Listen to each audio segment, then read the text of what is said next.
Oh, hello there. Brummie Sodcaster here.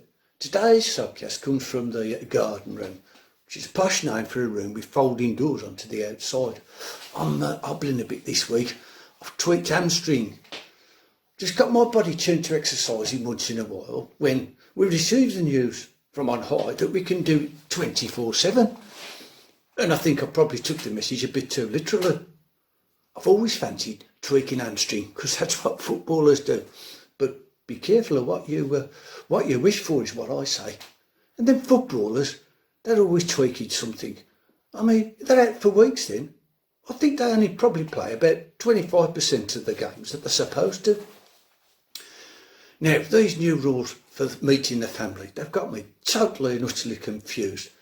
But this is how I think it works. Well, maybe not. For me and the missus, and our immediate family comprises 2 couples and 3 grandkids. Now, you may be aware that there's this bit of a dispute going on between the kids as to who they think the favourite is. Well, we don't want that spilling over into the grandkids.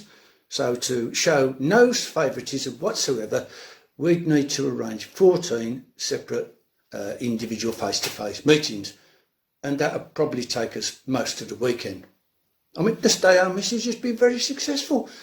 So forcing these multiple meetings, well, I suppose encourages us to go out a bit more. But imagine trying to get to these meetings via a bus.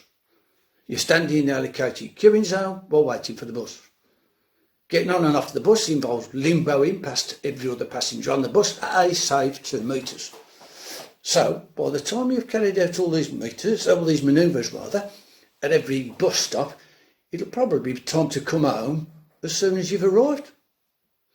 And I've also read in an article recently that during the lockdown, the consumption of alcohol has gone up.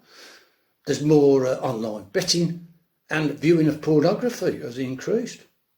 Now, the missus likes the occasional snowball garnished with a maraschino cherry, and I myself, I have the occasional flutter. But there's only 2 people in our house, so who's watching the mucky stuff? Now, I don't know if this is connected at all, but the missus made it quite clear there's going to be no sodcasting from the boudoir. There are rumours that the next move in easing the lockdown will involve what is being styled as a social bubble. Now, from what I can make out, involves you having to publicly declare who your 10 best friends forever are going to be.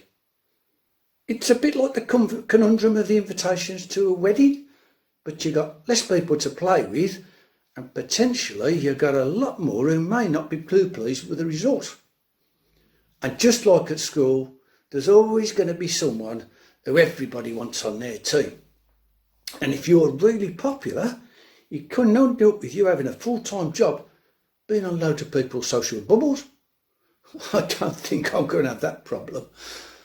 My main concern would be trying to explain to Auntie Gladys in Hartlepool that she's not in our bubble. The fact is, it's got nothing to do with the slight altercation we had in 1982. She just lives too far away. The lockdown's been eased, so I thought I'd better do my bit. So, this is the last Brummie Sodcast. Thanks to all you who watched, and for those of you who didn't, you probably made the right choice. So, until the next time, well, you never know.